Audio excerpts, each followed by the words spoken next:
Antes de empezar rápido, les doy unas indicaciones de protección civil que son importantes que sepamos. Si en algún momento escuchamos la alerta sísmica, no hay que salir por la entrada principal. Si se dan cuenta, esto es puro cristal, el elevador es cristal y digamos que esa es la zona más peligrosa para evacuar. Entonces lo que hacemos es justamente donde tenemos una exposición aquí en la entrada que se llama Libertarias, que es el lobby del museo, es el lugar en donde nos reunimos para que ya personal del Museo Nacional de la Revolución nos lleve a las puertas de salida que están en la parte de atrás, las puertas seguras, en donde vamos a salir a patios abiertos. Esa es la indicación que creo es importante que sepan todos y todas antes de comenzar esta importante charla del día de hoy, que nos tiene muy contentas, muy contentos en el Museo Nacional de la Revolución, dado que uno de los objetivos de este recinto es divulgar la historia, pero no divulgar la historia la oficial, ¿no? De la que sabemos la mayoría de nosotras, de nosotros, sino también darnos cuenta de todo aquello que se ha silenciado en la historiografía y que hoy hay investigaciones que justamente nos develan estas voces que se callaron en el pasado. Estamos muy contentos en el museo, espero que ustedes también de escuchar esta charla encabezada por la RIMA, que es la Red de Investigadoras sobre Mujeres Anarquistas. No sé cuánto tiempo ya lleven ustedes trabajando como red, pero se me hace maravilloso que se hayan reunido y que ya hayan empezado a investigar esta labor de las mujeres a finales del siglo XIX, principios del XX. Justamente esta charla está, digamos, como actividad paralela a una pequeña muestra que pusimos hace unos meses. Nos parece importante, sabemos que es una muestra que solamente nos da una síntesis de la importancia de estas mujeres, y justamente lo que queremos con esta charla es que nos presenten las investigaciones que tienen en torno a estas mujeres, ¿no? Que estaban de un lado al otro de la frontera comunicándose, estas mujeres transfronterizas, como ustedes bien los mencionan en el título de esta charla, que me imagino van a profundizar, ¿no?, en estas conceptualizaciones, y la importancia de saber la historia no solamente de manera local, sino que saber que la historia también es un fenómeno que es global. El hecho de saberlo creo que es importante para poder entendernos en el presente. Entonces yo quiero, antes de darle la palabra a Viviana, una de las mujeres, parte de la red, de la RIMA, quiero leerles las semblanzas que son solamente un resumen de toda la trayectoria que tienen ustedes aquí en la investigación, y quiero empezar por Irene Imuris Valle Padilla, que está de este lado, que es madre de Nairik y Nicola. Forma parte de Radio Zapote, un medio libre, autónomo, autogestivo y espacio de libre de Appergen, en la Escuela Nacional de Antropología e Historia. Es etnóloga como primera carrera, estudió investigación educativa en el CIMBESTAP, el doctorado en antropología. Actualmente es postdoctorante de la Escuela Superior de Ingeniería y Arqueología. Trabaja aprendizajes descolonizados, la historia de los gitanos en mundoromani.org, y participa en Coordinadora Anarquista Tejiendo Libertades. Escribe en Grieta, Motín y en todas partes donde puede. Tiene varios trabajos sobre grafiti y aprendizajes de grafiteros en sus comunidades de práctica, y es comunicadora comunitaria. Tenemos también el gusto de tener a Graciela González Phillips por aquí al centro, quien es licenciada y maestra en Antropología Social también por la ENA, profesora jubilada. Sus líneas de investigación son mujeres magonistas, mujeres en movimientos sociales, los anarquismos y los feminismos. Recientemente ha publicado el libro Anarquistas Mexicanas, redactoras en los albores del siglo XX, Casa del Aguizote 2021, y es integrante de la RIMA. Gabriela, integrante cofundadora, junto con Gabriela, me imagino, que es Gabriela López, que la tenemos al fondo. Es investigadora independiente, ha participado en diferentes eventos académicos y culturales nacional e internacionalmente, ha publicado artículos en revistas de difusión histórica y colaboró en el documental Ricardo, capítulo 3 y capítulo 4, forma parte también del RIMA. Viviana Martínez, que está aquí a mi lado, es artista, anarcofeminista, integrante también de la red de investigadoras sobre mujeres anarquistas. Actualmente es doctorante en artes y diseño en la UNAM, donde realiza una investigación plástica, performática y teórica y propone el concepto de estética insurrecta, que implica la representación simbólica, estética e ideológica de los gestos insurrectos y anárquicos que suceden en las marchas feministas y la cultura queer. Es coordinadora del Festival Cultural Donarte por Palestina, organizado por Entresures en diferentes espacios independientes de la Ciudad de México.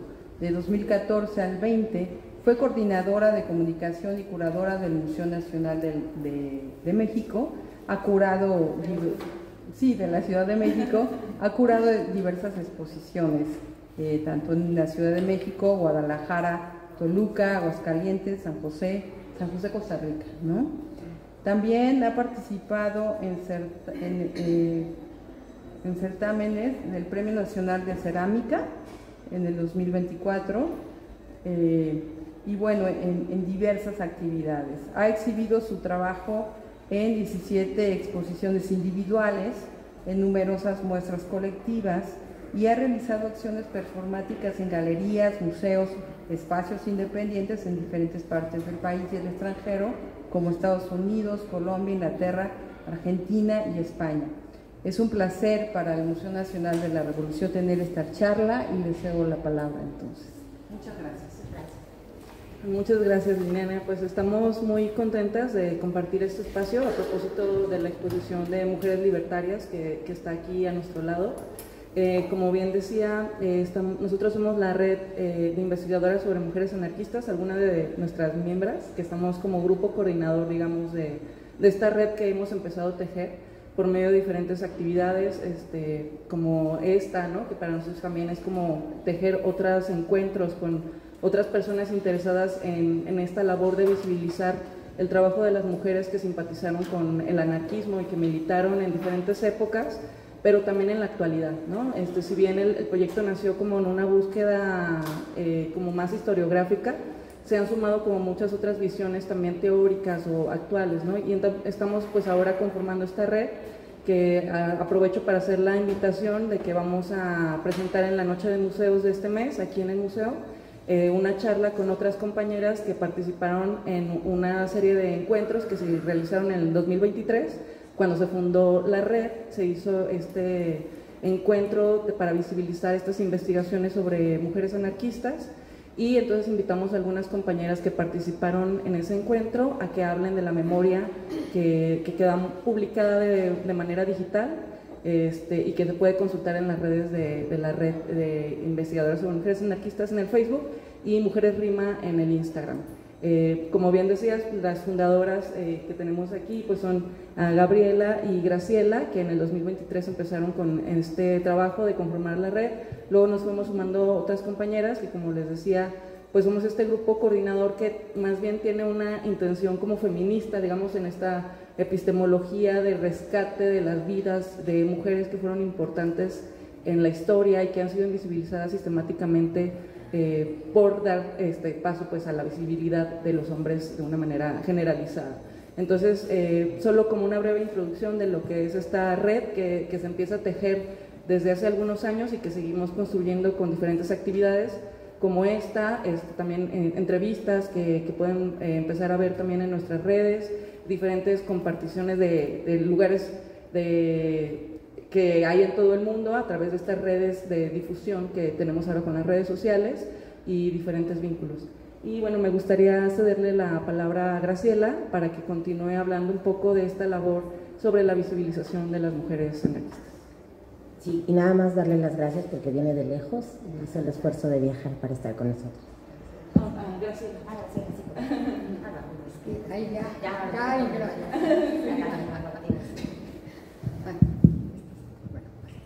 Bueno, buenos días, muchas gracias. Gracias por la invitación a este lugar.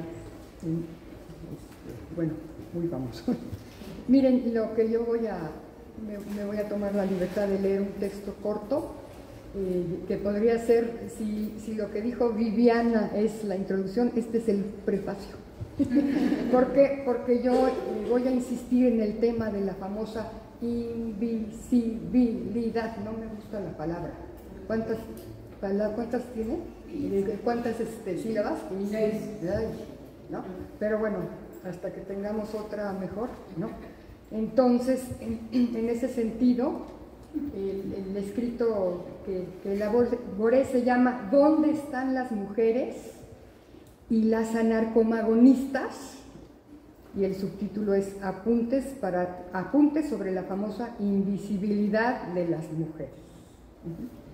Y bueno, quise poner un epígrafe de Olimpia de Bush en el siglo XVIII que dice: si la mujer tiene el derecho de subir al cadalso, debe tener también igualmente el de subir a la tribuna. Muy bien, entonces yo empiezo diciendo, ¿sí se escucha? Sí. Okay. Que las diversas disciplinas académicas tienen una enorme deuda con la mitad femenina de la especie humana. Casi todos los campos del saber han olvidado y pasado por alto una verdad rotunda: la existencia de las mujeres y sus manifestaciones prácticas a lo largo de la historia, la prehistoria y en muchos ámbitos del conocimiento. Ya es un lugar común decir que la historiografía, es decir, la historia escrita, tradicional, ha pasado de largo sin investigar qué hacían las mujeres desde épocas antiguas. Ha sido una costumbre de raíces sexistas o simplemente, entre comillas, porque así era la tradición, no hablar de las mujeres, pues se suponía que éstas estaban en la esfera doméstica y nada tenían que decir respecto de las luchas o acontecimientos relevantes, entre comillas, que sucedían al exterior del hogar. Y yo comento que es un sesgo patriarcal, ¿verdad? Es decir, es una tradición sobre todo patriarcal, y voy a explicar por qué lo digo. Esta invisibilidad se remonta incluso a los estudios prehistóricos. Perdón, pero ya me fui más para atrás, ¿no? En ellos, hasta hace poco, se consideraba que solo los hombres estuvieron en las tareas más importantes e incluso artísticas, y las mujeres, se suponía, estaban solo en las cavernas cuidando a los hijos o a personas mayores. Al no existir indicios, descubrimientos arqueológicos científicos, los estudiosos, casi siempre hombres, interpretaban a las sociedades antiguas a partir de las costumbres y la mirada del mundo patriarcal moderno, occidental y blanco. Así, era para ellos fácil explicar que las mujeres, por ser madres, es decir, entre comillas, por naturaleza, por esencia, eran las que estaban en cuevas cuidando, amamantando, cocinando, y por ser más débiles, entre comillas. Hoy los estudios de la arqueología de género demuestran la falsedad de este prejuicio. Para los evolucionistas del siglo XIX, la mujer era inferior al hombre. Se le asociaba a lo primitivo, salvaje, era una amenaza. A principios del siglo XX, Freud decía que la mujer, Freud decía que la mujer es, entre comillas, muy diferente del hombre, incomprensible, enigmática, singular y por todo ello enemiga. Ojo, Sigmund Freud, el padre del psicoanálisis. Ajá. Sí. Entonces, tanto publicaciones supuestamente científicas como obras literarias, artísticas o filosóficas se encargaron de difundir estereotipos muy negativos sobre las mujeres. En este contexto nace la prehistoria como disciplina, pero repleta de ideas imaginarias, ¿verdad? Excluía a la mitad de la humanidad. No se habla de las mujeres porque se decide que no hay huellas, señales, pero esto ocurre también en el caso de los hombres, y sin más pruebas se les describe a ellos como cazadores de enormes animales, constructores de herramientas y armas, como artistas y guerreros, y todo ello a partir de las conductas de los pueblos cazadores-recolectores modernos. Esto lo que quiero decir con ello es, en esta ciencia que fue más o menos tardía, ¿no? Como a mediados del siglo XIX, estoy hablando de la prehistoria, ¿no? Es una disciplina, es decir, la prehistoria estudiaría todo lo que tiene que ver antes de la escritura, ¿sí? Antes de la historia escrita, exacto. Bueno, entonces, al no haber estos indicios, ¿no?, científicos de qué hacían hombres y mujeres, se suponía, bueno, el hombre, bueno, es más fuerte, es grandote, entonces el hombre está en la casa, y la mujer, pues es, por esencia, es madre, por esencia es débil, entonces la mujer está en la caverna cuidando a los pequeños y tal vez a las personas grandes. Puro prejuicio, ojo, pura deducción, pura suposición a partir de una época más moderna. No sé si me explico. ¿Sí? A mediados del siglo XIX, con el surgimiento de la prehistoria como disciplina, las teorías médicas se combinaban con textos religiosos. La historiografía ha sido hecha fundamentalmente por hombres, es decir, quienes más han escrito sobre la historia son los hombres, ¿verdad? La mujer, por orden divino, otra vez entre comillas, era inferior y su naturaleza también era inferior. Hablo del famoso esencialismo o biologicismo, entre comillas. Las mujeres son físicamente débiles, psicológicamente inestables e intelectualmente inferiores a los hombres, y estarían menos dotadas para los inventos por ser menos creativas.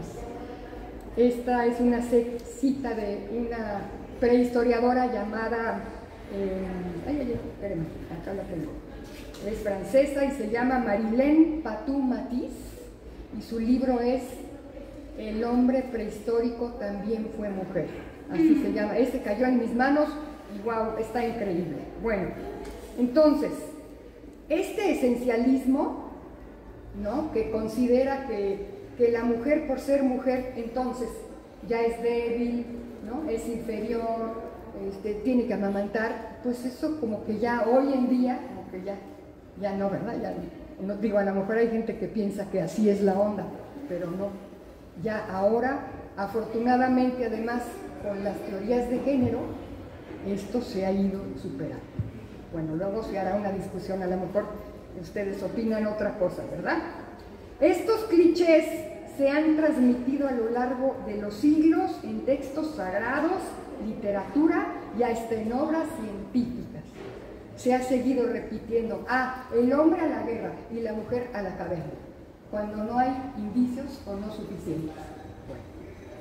Sin embargo, los nuevos métodos de análisis de los yacimientos y de los restos arqueológicos, de las tumbas y de los restos humanos que contenían, así como a los estudios de las numerosas representaciones que los cazadores recolectores prehistóricos han dejado, proporcionan informaciones que permiten reconsiderar el papel de las mujeres en el proceso de la evolución Por ejemplo, no sé si han oído hablar del famoso hombre de Tepexpan, ¿sí? Pues, ¿qué creen? Que no es hombre, es mujer, es la mujer de Tepexpan, ¿verdad? Y eso se descubrió recientemente. Bien. O, por ejemplo, las pinturas rupestres. ¿Ustedes han oído hablar de la cueva de las manitas en Argentina? Ya se descubrió que son mujeres. Las huellas de las manitas en una caverna, en una cueva en Argentina, son mujeres. Y así, otras cosas. Habría que ver qué más se ha descubierto, pero a partir de que haya una perspectiva de arqueología de género. Porque si no hay esa perspectiva, se va a seguir suponiendo, el hombre, la guerra, ¿no? El fuerte, la mujer, la débil, amamantar. Se van a seguir haciendo esas deducciones erróneas, ¿verdad? Bueno, en la antropología, sin embargo, las mujeres han denunciado el androcentrismo de la disciplina. Este movimiento, conocido, como ya decía yo, de arqueología de género y arqueología feminista, analiza las relaciones humanas en las sociedades del pasado, en especial las relaciones de poder entre los sexos. Estas disciplinas combaten el esencialismo del que yo les hablo, existente a la hora de interpretar los descubrimientos arqueológicos. El patriarcado no es natural, porque también seguramente desde que éramos niñas, bueno, yo soy mucho más grande que varios de aquí, varias, pero para mí era como natural que pues el hombre era el que participaba en la historia, en la política, en las ciencias, ¿no? Y como que se naturalizaba el patriarcado, bueno, hasta todavía, ¿verdad? Se llega a naturalizar, ¿no? Bueno, es que así es, el hombre es el fuerte y la mujer la débil, y ya, se naturaliza, ¿no?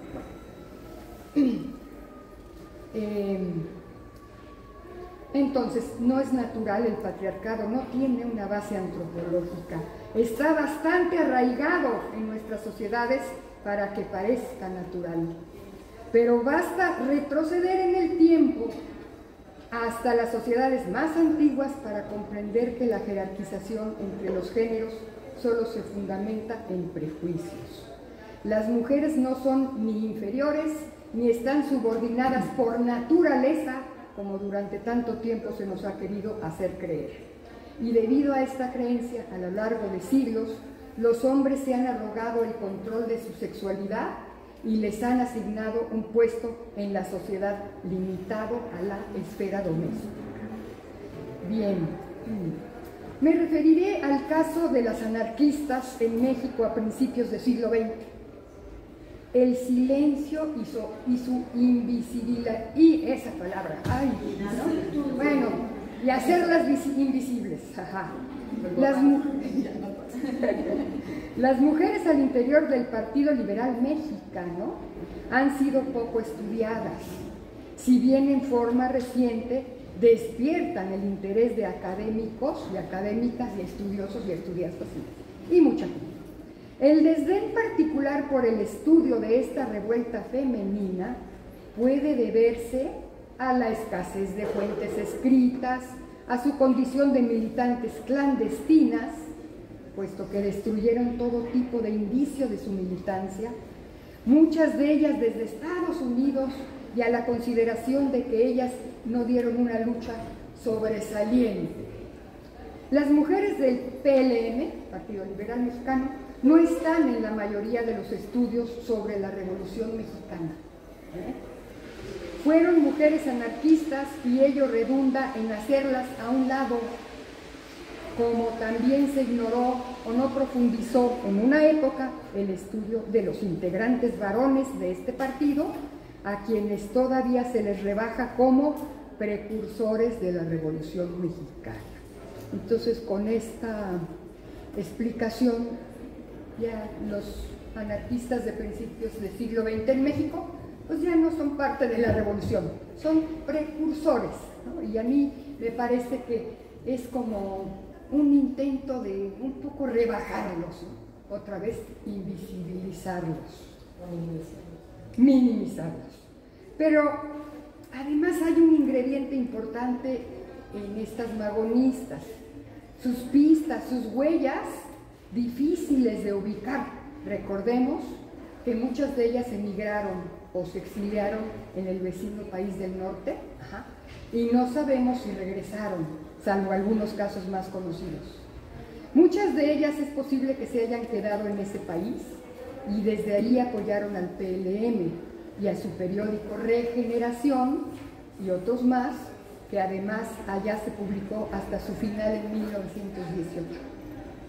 Es interesante observar que desde la fundación de este periódico Regeneración en 1900 queda clara en hombres y mujeres la importancia de defender este medio organizativo y propagandístico y la tarea impostergable de crear clubes liberales o multiplicarlos, puesto que estos clubes eran una tradición que se venía dando desde el siglo anterior. Muchas mujeres y hombres se dieron a la tarea entonces de formar clubes liberales para deliberar, organizar eventos que, a la vez que difundían el malestar de la opresión y explotación porfiristas, generaban la conciencia de la necesidad de apoyar económicamente al periódico como órgano aglutinador del movimiento pelemista.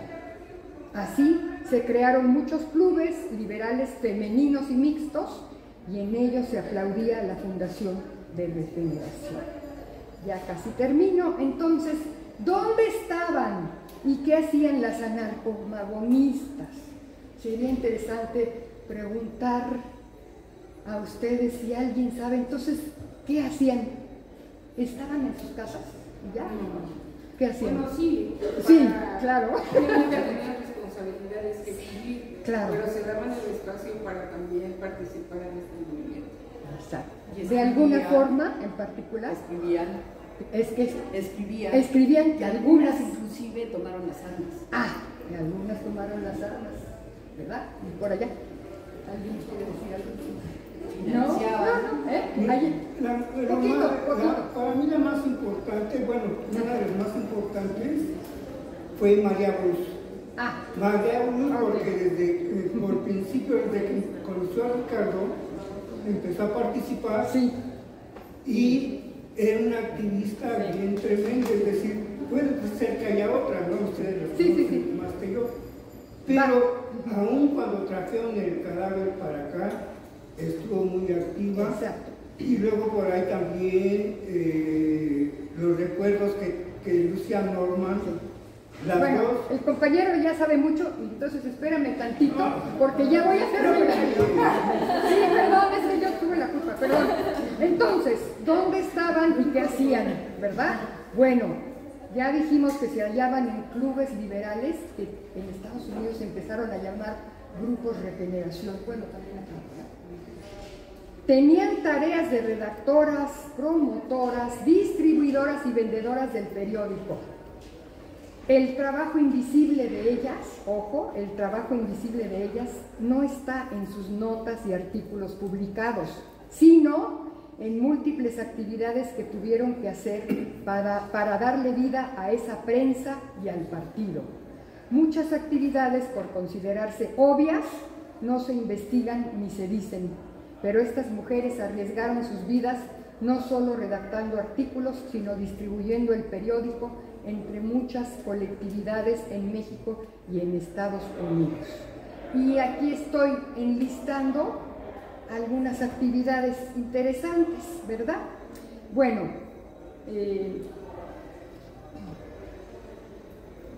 es que estoy poniendo acá que, bueno, había las mujeres que participaron de diversas maneras en el partido. Había algunas simpatizantes y había colaboradores, o sea, hay niveles de participación dentro de este movimiento. Habían nacido en el porfiriato, por ejemplo, ¿no? Algunas pocas antesito, ¿no? Tal vez Dolores Jiménez y Muro, por ejemplo, ¿no? Es como de las más antiguas, ¿verdad? Algunas nacieron en México, otras en Estados Unidos como chicanas o eran mexicanas que habían emigrado a Estados Unidos.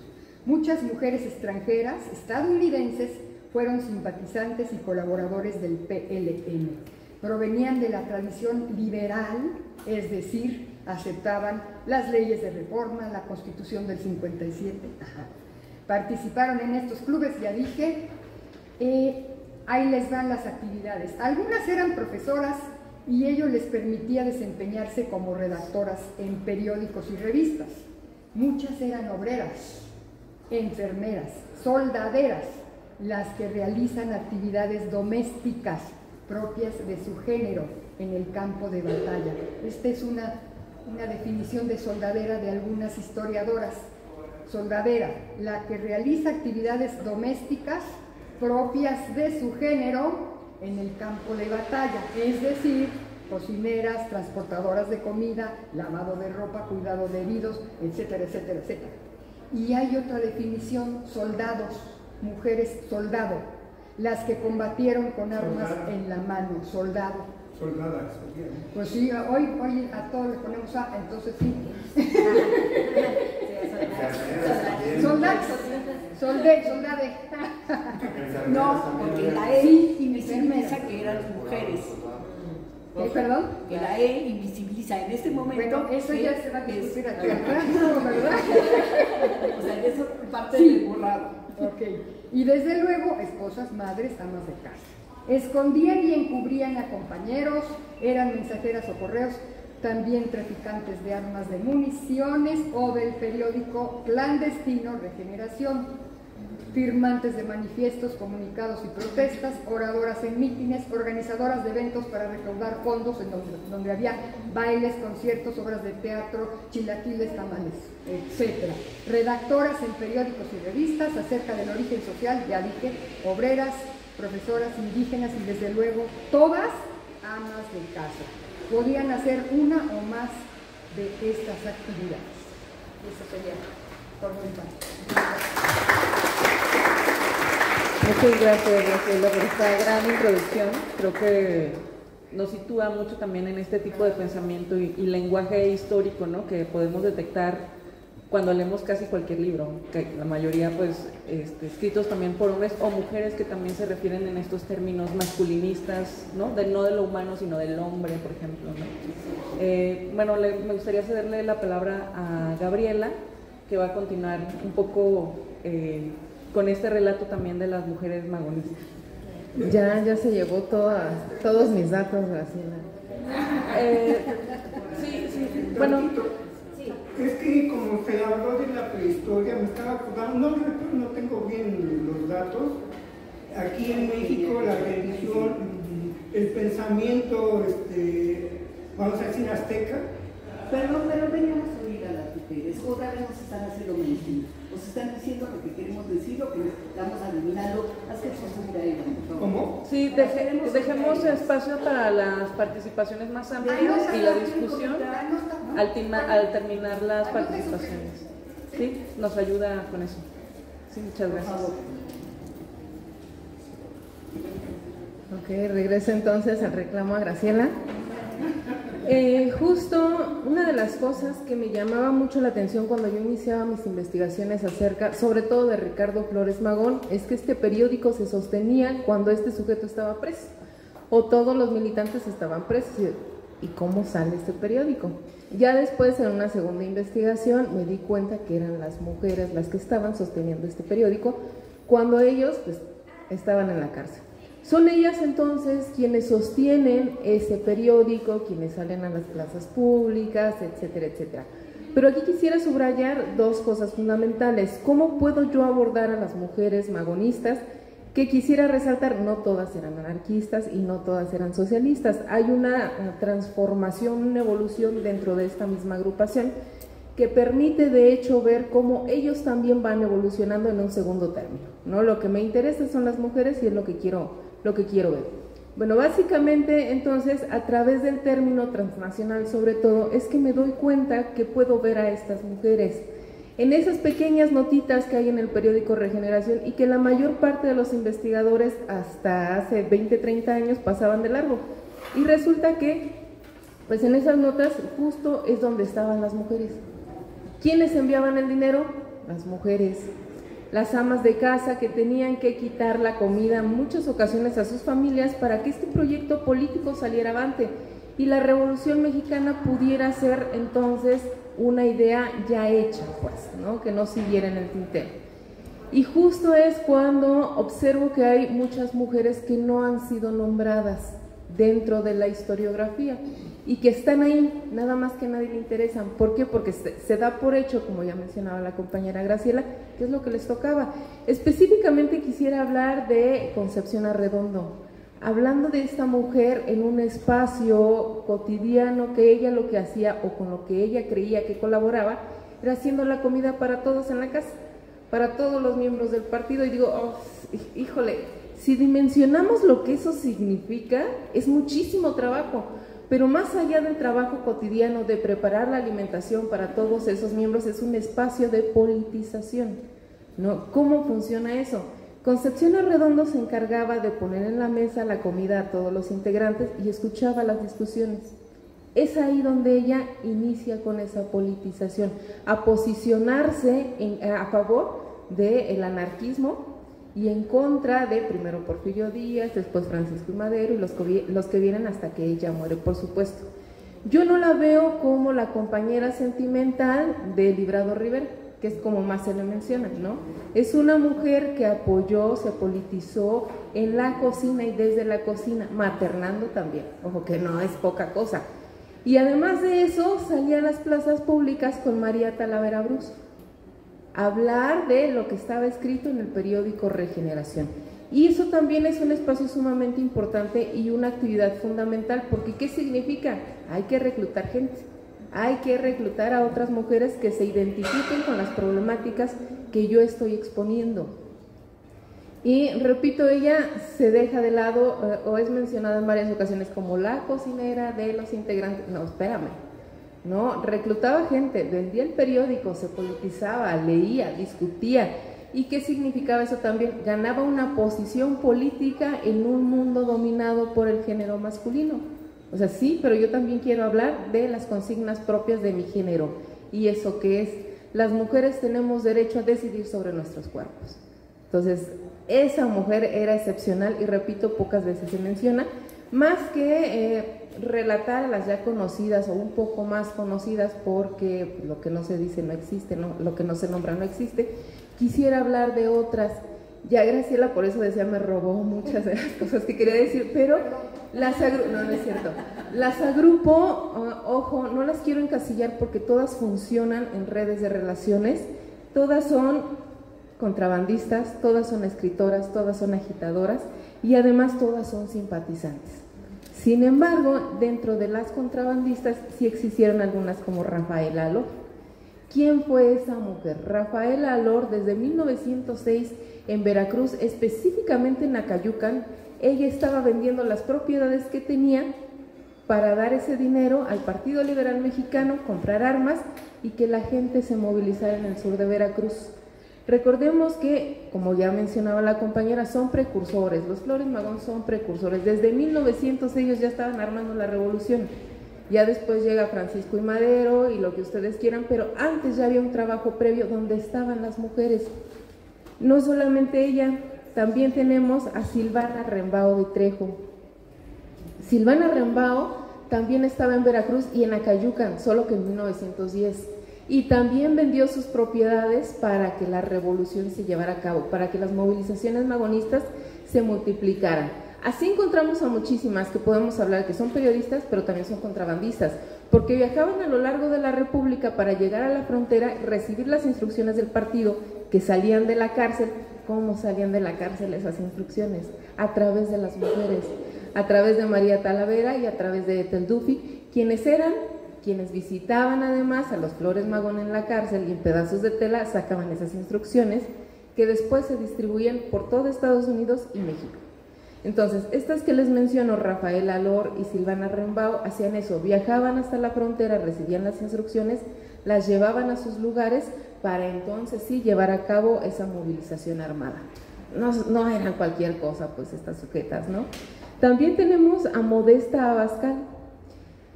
Modesta Bascal es todo un caso. No hay imágenes, repito, está en los márgenes de ese periódico que no se alcanzan a leer a veces, pero ella tenía todo un plan fraguado en su cabeza para derrocar o hacer intercambio de presos. ¿A qué voy? En 1911 estaba como gobernador de Sonora Ramón Corral, y ella se infiltra en esas redes de administración porfirista y llega a ser trabajadora de Ramón Corral como costurera. El sujeto no sabía ni quién era, pero esta mujer militante del Partido Liberal Mexicano tenía todo un plan. Hay que secuestrar a Ramón Corral.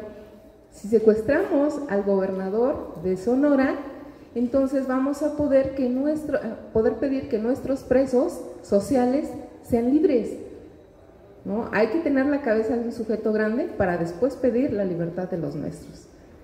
Todo eso fraguó ella armó cómo lo iban a secuestrar, ya tenía la gente que iba a participar, y al final, al momento que iban a dar el golpe, ¿y dónde lo vamos a esconder? Ese fue el impedimento para no secuestrar al gobernador de Sonora. ¿Qué vamos a hacer con él después? ¿No? Y esa fue una de las cosas que la detuvo, pero siguió trabajando con el Partido Liberal Mexicano. Ojo, aquí habría que mencionar que las mujeres no desaparecen cuando desaparece Regeneración. Eso es una falsedad. Las mujeres no se esfuman cuando Ricardo Flores Magón se muere. Ellas siguen trabajando tanto en Estados Unidos como en México, que fue lo que hizo esta mujer Modesta Bascal. No podemos no hablar, sin embargo, o también de Ethel Duffy Turner, como la más famosa, ¿no? Por todo lo que hizo, pero ella también se enfrentó a muchas cosas o a muchas dinámicas patriarcales propias de la época. ¿A qué voy? Ella fue quien escribió la sección en inglés del periódico Regeneración. Ella transcribía prácticamente todo el periódico a una sección en inglés. No solamente eso, daba clases de inglés a los mexicanos de manera gratuita, o sea, tenía una serie de actividades. Fue una también de las que podemos nombrar como contrabandistas. Al ser una mujer con ciertas características y además estadounidense, al pasar la frontera, de por sí no eran las mismas dinámicas que ahora, pero no se le revisaba. Y eso le permitía en muchas ocasiones, debajo de sus faldas y de su corset, pasar armas a México, ¿no? Es una contrabandista no solamente de armas, sino también de instrucciones y cartas, correspondencia, periódicos, todo eso lo hacía Ethel. Y que resulta cuando Ethel se separa del partido, porque se separa también su pareja sentimental, John Kenneth Turner. Ojo, ahí habría que decir, se separan políticamente, pero ella sigue siendo una simpatizante ferviente del partido. Incluso escribe el famosísimo libro de Ricardo Flores Magón y el Partido Liberal Mexicano. Esto es una cosa preciosa porque ella, además de ser una, ¿cómo se dice? Estuvo pues en el movimiento, una testigo, una militante, nos deja huella de todas esas mujeres que antes no se habían nombrado. Ella lo relata, y yo andaba con María Talavera, o sea, es una cosa maravillosa, una huella impresionante lo que ella nos da a la historiografía para quienes nos dedicamos a estos temas. Ella se enfrenta a ciertas cosas sumamente polémicas, pero nunca se deja, hay que decirlo, ¿no? Cuando, repito, se separa del partido, que deja la sección en inglés, William C. Owen, que es el encargado de esa sección en inglés, una vez que Ethel sale, comienza a decir, Ethel no tiene la capacidad intelectual de escribir eso que estaba en el periódico, se lo escribía su esposo, otra vez, ¿no? Y lo firmaba ella. Entonces ella sale a dar una declaración y ahí mismo en el libro lo dice con palabras bonitas, pues, no de forma grosera. O sea, ¿qué le pasa a ese sujeto? Cuando quiera nos podemos poner a discutir y prácticamente ya la iba a ganar, ¿no? ¿A qué voy? Minimizar, como ya decían, invisibilizar, quitarle la capacidad intelectual, todo lo que eso significa a las mujeres. El que vale es el hombre. Otra que quisiera mencionar, digo, son muchísimas, pero voy a las menos nombradas dentro de la historiografía, es Eloísa Guerrero.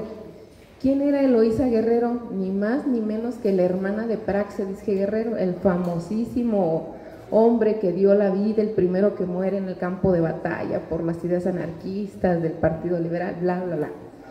Pero no se dice también que Eloísa andaba en esa movilización. ¿Qué es lo que hace Eloísa?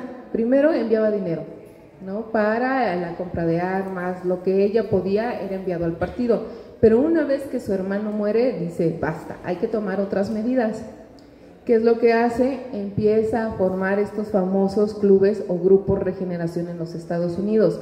Y esos grupos son fundamentales porque ella se dedica a hacerlos exclusivamente de mujeres. Y hacerlos de mujeres significa primero que hay que hacer que ellas se identifiquen con lo que yo estoy pidiendo, con este proyecto político que estoy enarbolando. Y dos, que manden dinero al partido. Con los salarios de obreras de ese momento, desprenderse de una parte proporcional para mandarlo al partido es sumamente significativo, porque además también eran actrices, cabe decirlo. Ellas escribían sus obras de teatro y las ponían en escena, las actuaban. ¿Para qué? Para sacar más dinero y mandarlo al partido. Otra fue Josefina de Delgado, lo mismo que Eloísa Guerrero, fundó clubes o grupos Regeneración. Eso significaba hacer una actividad militante, una agitación política, andar en las plazas, vender el periódico, sabérselo prácticamente de memoria para yo poderlo llevar a otras ciudades y explicar de qué se trata, los mítines. Y así tenemos una cantidad de mujeres. Francisca J. Mendoza, ahorita escuchando a Graciela recordaba, Francisca J. Mendoza es también una mujer sumamente significativa porque ella sí es más visible en el periódico, ¿no? Hay muchísimos artículos, digo muchísimos entre comillas, ¿no?, en el periódico Regeneración, pero además es la primera mujer a la que se le ofrece la dirección del periódico Regeneración y además del Partido Liberal Mexicano, porque los hombres están presos, ni más ni menos, o sea, capacidad tenían, significativa, sin más. Lucía Norman, esa Lucía Norman era todo un caso súper interesante. Lucía Norman, como ustedes saben también, es hija política de Ricardo Flores Magón, su mamá era María Talavera Bruce, y ella se dedicaba específicamente a reclutar masculinos en las plazas y en las fábricas. Y es ahí, en ese reclutamiento, en esa politización, donde va a conocer a Raúl Palma, su pareja sentimental importantísima también para el partido, ¿no?, ya en sus últimas etapas, en sus últimos días. Y Francisca, perdón, aquí me voy a salir un poquito, no todas eran mexicanas, por supuesto, y no podemos dejar de lado a Blanca de Moncaliano. Esa colombiana loquilla, loquísima, ¿no?, en el buen sentido, resulta que ella se forja ideológicamente en España, ni más ni menos que con Francisco Ferrer.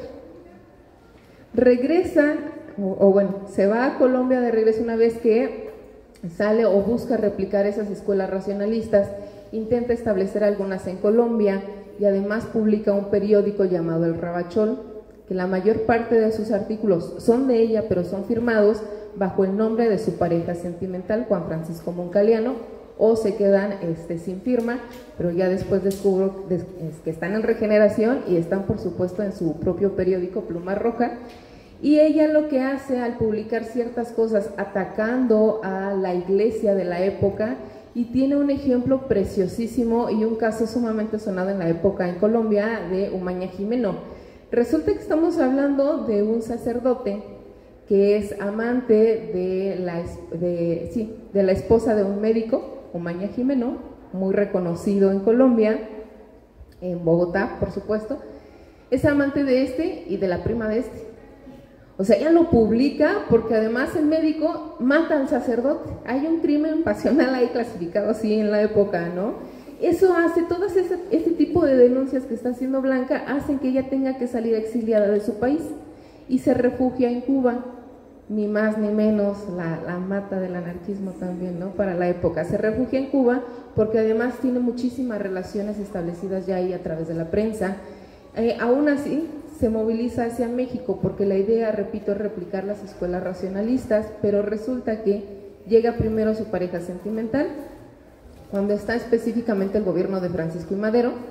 Francisco I. Madero saca del país a su pareja, a Juan Francisco, porque está diciendo muchas cosas que no debe decir, y cuando Blanca llega a México ya no está Juan Francisco, ¿no? O sea, es una cosa Desgarradora lo que ella narra a través de sus escritos, diciendo: mis hijos tuvieron que dormir en la calle, porque además materna también, por supuesto, tuvieron que dormir en la calle porque este sujeto ya corrió de... Madero lo corrió, lo saca del territorio. ¿Ya? ¿Listo? Lo saca entonces...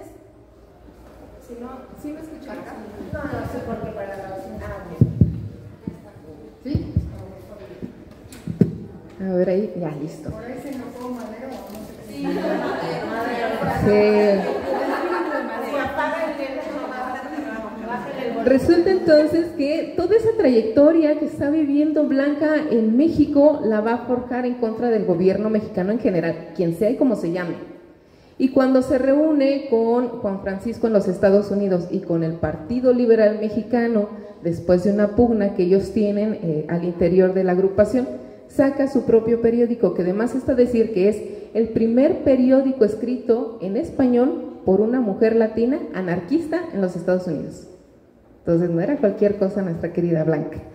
Y en fin, pudiéramos seguir hablando de muchísimas otras mujeres que no están en las listas oficiales, ahora que se trabaja más el tema, pero sí quería nombrar algunas, visibilizar el trabajo de algunas de ellas que fueron sumamente importantes. Reitero, mantuvieron al partido, mantuvieron al periódico, hicieron redes con otras mujeres, porque esta loquilla de Blanca además estuvo en contacto con Teresa Claramunt en España, también un referente del anarquismo importantísimo, y en Argentina sus artículos fueron publicados en otros periódicos anarquistas como La Protesta.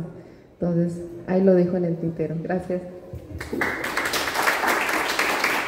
Muchas gracias, David. Nosotras pensamos mucho esta charla digamos, en congruencia con lo que se está mostrando aquí con la exposición de las mujeres libertarias, ¿no? Entonces, pensamos también que el anarquismo pues es un movimiento internacional, ¿no? que viene de Europa, ¿no? que todas estas ideas llegan aquí y se mezclan con lo que ya había en la cultura primigenia, ¿no? Que también a lo mejor un poco vamos a lo que nos quería comentar el compañero.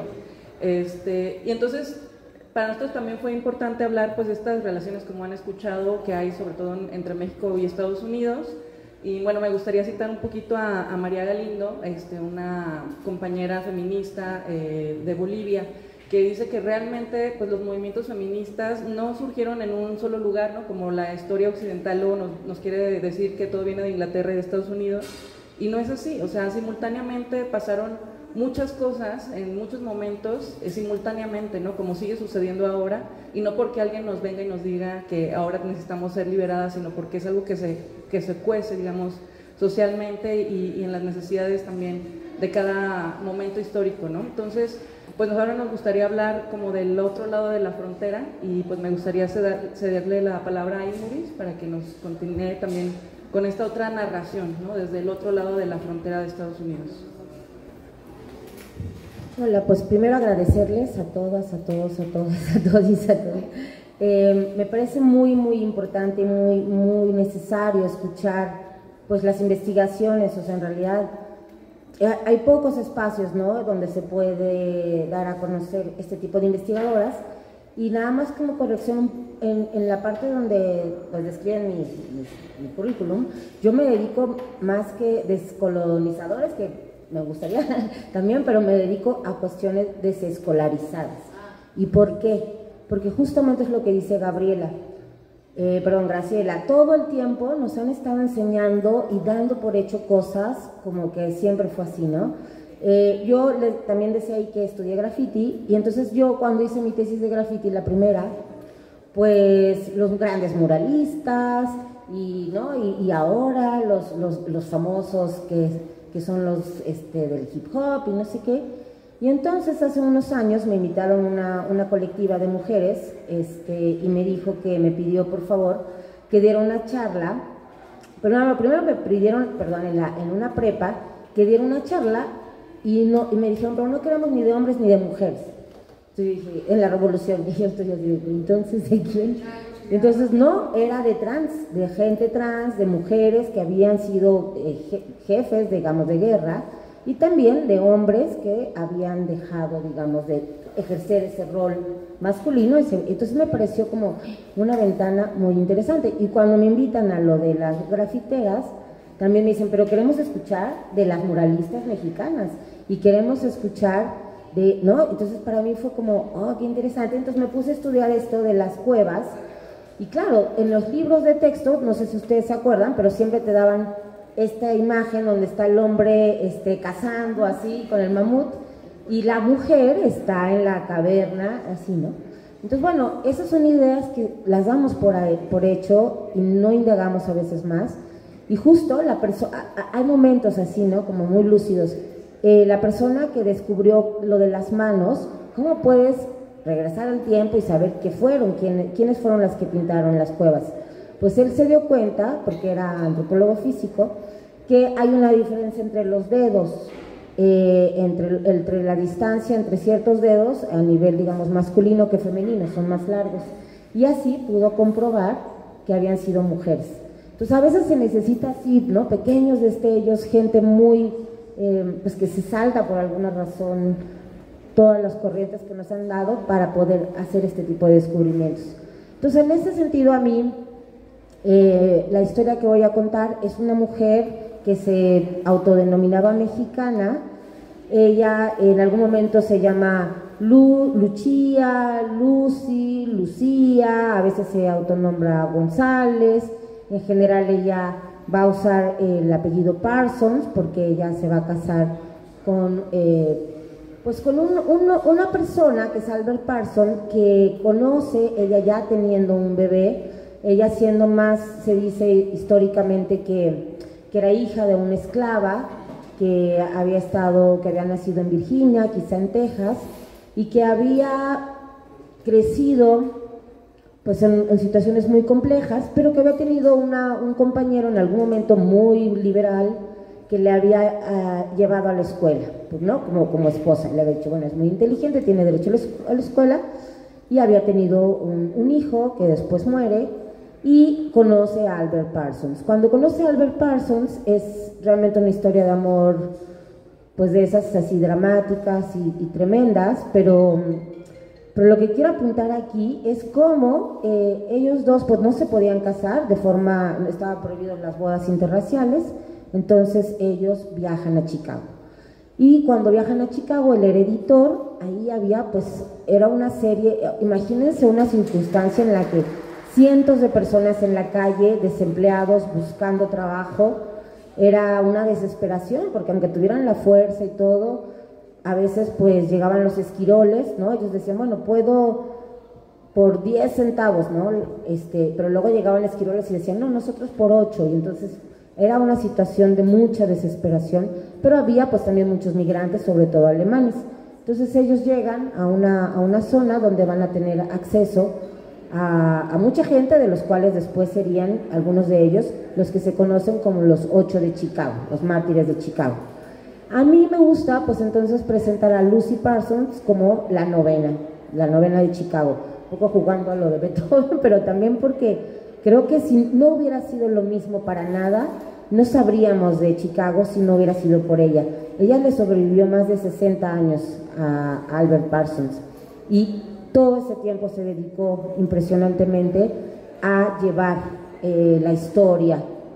Y bueno, ¿por qué me interesó Lucy Parsons? Porque yo soy hija de una persona que se consideraba anarquista. Cuando me decían en la escuela, ¿cuál es el oficio de tu papá? Yo le decía, papá, ¿cuál es tu oficio? Me decía, agitador profesional. Y yo, agitador profesional. Entonces ya llegaba y o decía anarquista, y llegaba y me decían, mentirosa, y le mandaban llamar a mi papá, ¿no? Y mi papá, ¿cómo no crees? La niña no miente. Y yo así de, uy, papá, ya no me da pena. Pero, y estaba muy orgulloso porque una de mis hermanas nació el 1 de mayo. Entonces yo decía, ¿por qué la celebran tanto? Porque mi papá le daba mucho orgullo que tuviera una hija del 1 de mayo. Entonces, yo nací todo el tiempo escuchando de los 8 de Chicago, los hombres de Chicago, la bomba de High Market. Y cuando en algún momento estoy viendo un video, veo que un personaje que es Martí, un escritor muy importante pues cubano, que yo también había crecido con algunos de sus libros. José Martí, si ustedes conocen sus textos, todo era como muy formal. Y entonces él estaba en contra de la violencia, ¿no? Así absolutamente, rotundamente. Pero cuando conoce a Lucy Parsons, hay una declaratoria de él en un periódico. Él hacía un escrito que se llamaba Perfil Norteamericano, algo así, ahora les digo. Y entonces cuando él presenta este escrito en tres fases, él va haciendo un cambio súper fuerte de su manera de percibir a la anarquía. Y entonces yo dije, ¿cómo alguien tan formado, tan definido, puede cambiar tan fácil de opinión? Pues no, es que no fue nada fácil para él. Lo que pasa es que él conoce a Lucy Parsons. Y conocer a Lucy Parsons le hizo incluso pues admitir políticamente y públicamente que el anarquismo no era lo que siempre le habían hecho creer. Entonces esa historia me parece que es muy importante y que de alguna manera, si José Martí pudo doblar las manitas, digamos, creo que conocer a Lucy Parsons nos ayuda también a entender, más allá de esta idea que tenemos constante de que el anarquismo es bombas, que el anarquismo es gente que no tiene nada que hacer y que va a romper vidrios, porque esa es la idea que nos han impuesto y por eso es que me gusta mucho tocar este tema. Pero además hay otra cosa que me parece muy fuerte de Lucy Parsons. La parte, ya les decía yo, en que ella, pues estando con su compañero, va a hacer el juicio, y entonces en las narraciones de José Martí dice que en algún momento ella juraba que todos los trabajadores, porque eran cientos de trabajadores, miles de trabajadores, pues iban a protestar y iba a ser una diferencia, ¿no?, en los tribunales. Entonces, pues sucede en los tribunales y en algún momento ella había quedado de mandar una señal a los trabajadores que no podían entrar al juzgado y bueno, obviamente pues ustedes pueden leer algo de estas narraciones, pues les valía madre a los que estaban ahí, al juez, se la pasaban chacoteando, no estaban poniendo atención de nada y en algún momento dicen, bueno, a la horca. Y cuando dicen a la horca, pues José Martí voltea a ver a Lucy y Lucy solamente se agarra, arranca un pedazo, digamos, de un cordón, le hace la forma de la horca y lo tira por la ventana. Y ella pensó que en ese momento, ¡fua!, todo iba... Y fue tan fuerte que nadie respondió, nada. O sea, fue así como todos quedaron en shock y nadie, o sea, no pasó nada. Entonces para ella fue muy fuerte, ¿no?, como esta situación. Ella pues se va a dedicar a escribir un libro sobre la biografía de Albert Parsons. Va a tener 2 hijos, una niña y un niño.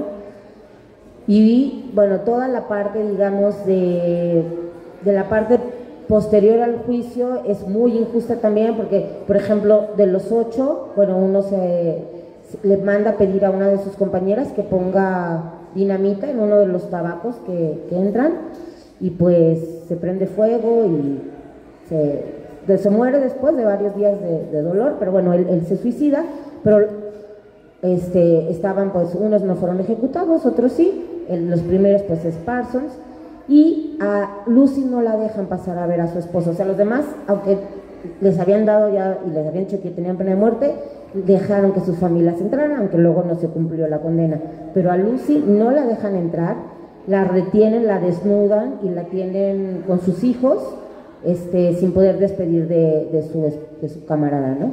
Entonces después ella sale, digamos, y de toda esta situación y se dedica muchos años, decían que se ponía en una esquinita como en Chicago, que era muy famoso, y ahí estaba siempre hablando. A veces le pasaba como que conseguía dinero para rentar un lugar, por ejemplo, y cuando ya llegaba le decían, ay, ¿qué creen? No traemos la llave, ay, ¿qué creen? Nos dijeron que hoy no, ay, ¿qué creen? Ya llegaba y estaban bailando cualquier otra cosa, o sea, siempre le estaban poniendo y siempre fue una mujer muy perseguida. Entonces, cuando yo empecé a leer de ella, es muy curioso que de repente dicen, ¿no? Por ejemplo, una mujer muy elegante y hermosa, ¿no? Y luego lees a alguien que dice, es una amazona de la violencia. Y luego dicen, una loca que se cree Juana de Arco, una mujer tan inteligente. Entonces son como tantas maneras que dices, ¿quién es Lucy Parsons? No, pues claro, cada quien la veía como quería. Pero en lo que me gusta un poco de esto es no solo ver de forma exógena, o sea, de fuera, cómo la gente observa, dicta y pues por supuesto los intereses en este caso, pero también cómo Lucy también tenía una personalidad súper fuerte, pero también contradictoria a veces. Entonces, por ejemplo, una de las contradicciones que me parecen como madre, yo misma, ¿no? Tremenda, ella peleaba con Emma Goldman, porque Emma Goldman tenía una visión muy libertaria, derecho al aborto, y Lucy Parsons, que había tenido una familia excepcional y que amaba a su esposo, pues le decía, no, o sea, tú, porque estás enferma y no puedes tener hijos, pero yo quiero defender el papel de la familia tradicional. Entonces a veces chocaba, las viudas mismas, porque sí había un recurso para las viudas, en varios momentos le quisieron quitar el recurso, ¿no? Como una beca que tenían, porque decían, no, si ya está con otra persona, ¿cómo se la pasa hablando de Parsons si ya no tiene, ya meten en sus sábanas a otra persona, ¿no? Y Lucy, pues, ¿no? Muchas veces le achacaban como que vivía de lo que había sido Parsons. Pero bueno, quiero decir que ella absolutamente lo único que tenía, de hecho cuando murió fueron miles de libros, más o menos 5,000 ejemplares, de los cuales solo se encontraron 1,200 cuando pues, fue un incendio lo que la mató. Y luego se encontraron libros, años después, en libros de viejo, que venían con su firma y que habían pasado, o sea, que decían algo así como biblioteca del FBI, o sea, que se sabe pues que también lo único que tenía era libros y fue lo único que le robaron, ¿no? Al final. Pasan muchos años, ella se la pasa viajando, nunca viene a México, aunque ella siempre se definía como mexicana. Entre las expresiones de definirla decían, ay, es una mujer con pómulos muy salientes, su cabello crespo. Había unas descripciones como es tan de color cobrizo que parece un centavo de moneda, ¿no? O sea, era como muy grosero a veces o decían, por sus fosas nasales amplias de la nariz, no puede negar que sea de origen afroamericano. Pero ella siempre se consideró mexicana. Entonces, no hay, digamos, se dice que se crió con un tío, que a lo mejor era el que le dio como el amor por México. Ella nunca cruzó a la frontera mexicana, sí fue a Londres, por ejemplo, en algún momento, porque pues toda su vida estuvo trabajando, se desencanta del anarquismo y se vuelve comunista, entonces otra pelea con las antiguas comunistas, anarquistas, ¿no? Porque dicen, ya traicionó y se volvió comunista, pero bueno, ella en algún momento decía, es que no es suficiente el anarquismo, y pues había tenido esa experiencia que les digo de haber esperado una respuesta que salvara a su compañero y no la tuvo. Entonces, bueno, va pasando el tiempo y su hijo, que pues tampoco me quiero pasar en el tiempo, su hijo en algún momento la cuestiona tremendo. Y yo otras veces platico de Lucy, pero para no aburrir a mis amigas, siempre les trato de dar un poquito más de algo diferente. Y bueno, su hijo se llamaba también como su papá, Albert Parsons Jr., su hija ya había muerto de una enfermedad. Entonces les quiero leer algo porque quiero poner en esta mesa esta situación tan compleja, digamos, ya nos explicó Gabriela toda la cantidad de actividades que podían hacer. Ya nos explicó Gaby la dificultad, digamos, social y académica para encontrar sus historias, pero quisiera hablar todavía un poco más de la subjetividad, ¿no? En el caso de Lucy, de lo que va a tener que enfrentar. Y bueno, ahorita les platico un poquito más, pero cuando su hijo tiene 20 años, hay una pelea muy fuerte entre él y ella, y les voy a leer lo que Albert chiquito le dice a su mamá. Le dice, tus ideas me oprimen. Si los Estados Unidos quiere ir a la guerra para proteger su economía y sus intereses, entonces yo estoy detrás de su decisión. por lo menos considérame un adulto y acepta que voy a ser un miembro de las Fuerzas Armadas. Entonces, para Lucy esto fue un golpe tremendo. De hecho, se dice que ella lo va a meter como una institución pues de manicomio, porque para ella era romper el legado de su papá. Y si ella había hecho todo lo que había hecho por el legado, o sea, era lo... Entonces es como muy fuerte porque, bueno, ella trabajó, por ejemplo, con los sindicatos de trabajadores, daba muchas... Era muy sarcástica, era muy buena oradora, pero, digamos, la tragedia personal que tiene es muy grande, e incluso la última pareja con la que estaba muere también entrando a salvarla en el incendio. Entonces, bueno, yo digo que es una mujer increíble, negra, mexicana, indígena, que fue muy amada, porque es evidente que sus compañeros la apreciaron mucho, pero también pues fue una mujer que tuvo que defenderse y que abrirse camino no solo entre los hombres, no solo entre sus otras compañeras, no solo entre sus... ¿no? Fue en todo su entorno fue muy fuerte la lucha que tuvo que hacer, y me parece que es muy importante, digamos, ella pues obviamente para la etapa magonista, que es el tema de la transfronterización en esta mesa, pues ella ya estaba y no hay indicios, sí los hay de Emma Goldman apoyando, pero no hay de ella, ¿no? Entonces de repente yo digo, si se sentía tan mexicana, en algún momento tuvo que haber hecho algo, pero no existe ese material, ¿no? Y no porque no exista no podemos negarlo, pero pues tampoco podemos afirmarlo. Entonces, bueno, simplemente como quería darles a conocer un poco de este personaje y pues invitarlas a que cuando puedan sigan ustedes conociendo más, ya no solo de los 8 de Chicago, sino de la 9ª también. Y pues Boycott a McCormick, que fue la empresa que mandó a hacer el asesinato en 1886. Muchas gracias. Muchas gracias, Inuris. Pues bueno, yo para finalizar me gustaría hablar también de otra compañera que ha sido nombrada, de Emma Goldman, que también tenemos aquí su referencia en la exposición, y que pues es conocida, pues yo creo que pues la mujer más conocida dentro de lo que ahora entendemos como el anarcofeminismo.